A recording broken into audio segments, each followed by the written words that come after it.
नमस्कार सर, मेरा नाम राजू है। हम लोगों की ज़िंदगी में ऐसा होता है कि फाइनेंशियली जब इन्वेस्टमेंट करने का बारी होता है तो 2 BHK खरीद लेते हैं, 3 BHK खरीद लेते हैं, कुछ प्लॉट खरीद लेते हैं और बाद में पता चलता है 10 साल, 15 साल, 20 साल के बाद भी ये वैसा नहीं वर्थ इनका बना जैसा हमने सोचा था। तो पता चलता है जो पैसा इन्वेस्ट किए थे, मूलधन भी गया, ब्याज भी गया, सब कुछ खत्म हो गया और हाथ में कुछ बचा ही नहीं है। कुछ जगह पे प्लॉट खरीदा तो अच्छा हो गया, लेकिन ज़्यादातर केस में देखेंगे प्लॉट और फ्लैट में जो इन्वेस्ट किया वो ज़्यादा अच्छा नहीं हुआ और यहाँ पे पैसा उनका लगभग ख़त्म हो गया। दूसरा कंडीशन आता है कि कुछ फ्रेंड को पैसा दे दिए, रिलेटिव को पैसा दे दिए और वो पैसा कभी वापस नहीं आया। ऐसे केस में मैं ये बोलता हूँ, जैसे ही फ्रेंड का फ़ोन आता है, रिलेटिव का फ़ोन आता है, हमारे पास आता है तो हम एग्री कर जाते हैं और पैसा कुछ दे देते हैं। बोलते हैं कि साल भर में लौटा देंगे, 2 महीना के बाद लौटा देंगे, अरे 3 महीना की बात है, दे देंगे, वापस कर देंगे। और ऐसा एक बार में घंटी हम उठाते हैं और पैसा दे देते हैं।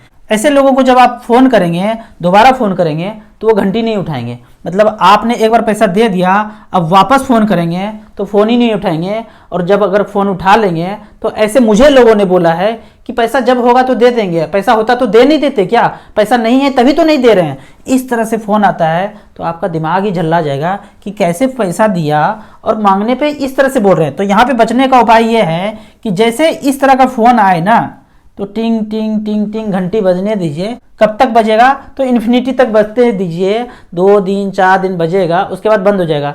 अच्छा है ना कि जब आप फ़ोन करेंगे पैसा देने के बाद फ़ोन नहीं उठा रहे हैं तो बेहतर है कि पहले ही ऐसा कर दें कि फ़ोन आते रहे आप ही फ़ोन मत उठाइए। तो मैंने अपने ज़िंदगी में 2-3 जगह ऐसा भुगता है। भुगतने के बाद ये पता चला कि फ़ोन जब पैसे के लिए आएगा, अननोन नंबर, मतलब पहली बार ट्रांजेक्शन कर रहे हैं, पहले से आपका फाइनेंशियल ट्रांजेक्शन उनके साथ नहीं है, अचानक से पैसा मांगे तो फ़ोन का घंटी बजने दीजिए। मैं यही करता हूँ, फ़ोन का घंटी बजने देता हूँ, 2-3 दिन के बाद वो समाप्त हो जाता है, पैसा मांगना छोड़ देते हैं। अब यहाँ पे तीसरे कैटेगरी का बात करते हैं। आर्मी, एयरफोर्स, नेवी में जो व्यक्ति काम करते हैं उनका फ़ोन बहुत आता है मेरे पास। 12 साल नौकरी कर लिया, 15 साल नौकरी कर लिया, 16 साल नौकरी कर लिया और बाद में पूछते हैं आपके पास पैसा कितना है। बोलते हैं राजू भैया हमारे पास पैसा कुछ भी नहीं है, अकाउंट बैलेंस तो 0 है, अगले महीना 1 तारीख को जो पेमेंट आएगा वही होगा, बाकी पैसा नहीं है। तो मैंने उनसे पूछा वो पैसा गया कहाँ, 12-13 साल जो नौकरी की है वो पैसा कहाँ गया, पीएफ में होगा, क्या हुआ? बोला पीएफ में पैसा होता तो था पर बार बार बीच बीच में फाइनल विड्रॉ करके घर में लगा दिया, ब्रदर को दे दिया, ऊपर में एक फ्लोर बनाना था वहां दे दिया। तो इस तरह से करके 12-13 साल में जो भी अर्न किया घर में लगा दिया और उस घर में रिटायरमेंट करने के बाद जब जाते हैं, जहां 5 रूम का कंस्ट्रक्शन उन्होंने अपने मेहनत के पैसे से किया था, सर्विस के पैसे से किया था, वहां 5 घर में कोई ना कोई ऑक्युपाई करके रखे हैं, ताला लगा के रखे हैं। एक घर में जरूरत नहीं है तो भी उसमें सामान रख के ताला लगाए हैं।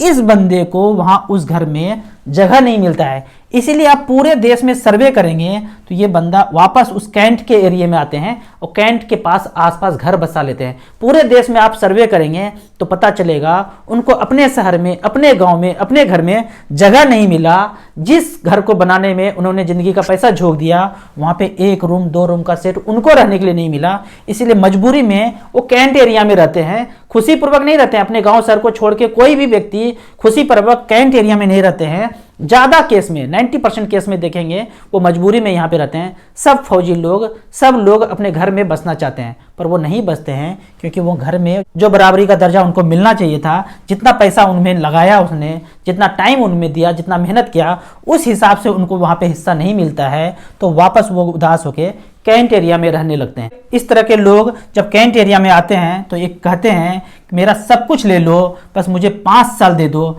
5 साल में वो सारा कुछ वो फिर से बना सकते हैं, मेहनत करके फिर से बना सकते हैं। हो सकता है वो नौकरी करते होंगे, बिजनेस करते होंगे, चाहे जो कुछ भी करते होंगे, उनका सारा पैसा चला भी जाए। क्योंकि जिनको फ्री का पैसा खाने का मन है ना, वो पहले भी कुछ भी नहीं करते थे और फ्यूचर में भी कुछ भी नहीं करेंगे क्योंकि वो किसी पे आश्रित हैं। जबकि जो काम करने वाले बंदे हैं ना, वो बोलते हैं सब कुछ ले लिया तो कोई बात नहीं है, मेरे पास 5 साल और होगा तो मैं वो सब कुछ ला दूंगा जो मेरे पास पहले था। तो जब ये 5 साल का दौर गुजरता है ना तो ये एक बात कहते हैं, जो बीत गया है वो अब दौर ना आएगा।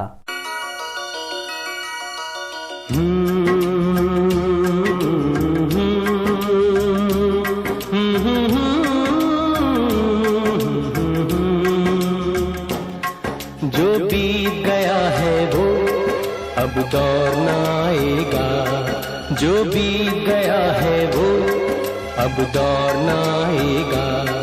इस दिल में सिवा तेरे कोई और ना आएगा, कोई और ना आएगा। जो बीत गया है वो अब दौर ना आएगा।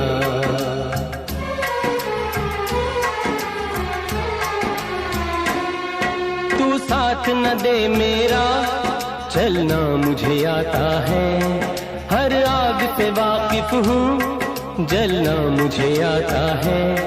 ये जीवन का पुतला जल जाए भी तो क्या, ये जीवन का पुतला जल जाए भी तो क्या। मरने के लिए ऐसा कोई दौर ना आएगा। जो बीत गया है वो अब दौर ना आएगा। इस दिल में सिवा तेरे कोई और ना आएगा, कोई और ना आएगा। जो बीत गया है वो अब दौर ना आएगा।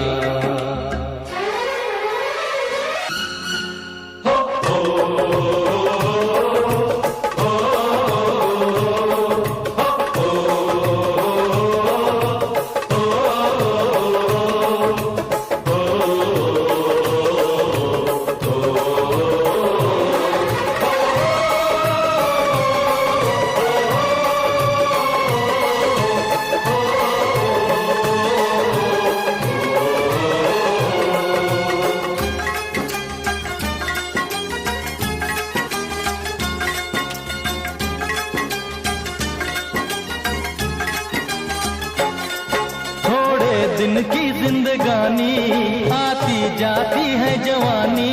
थोड़े दिन की जिंदगानी आती जाती है जवानी। कहीं उतर न जाए पानी, कहीं उतर न जाए पानी।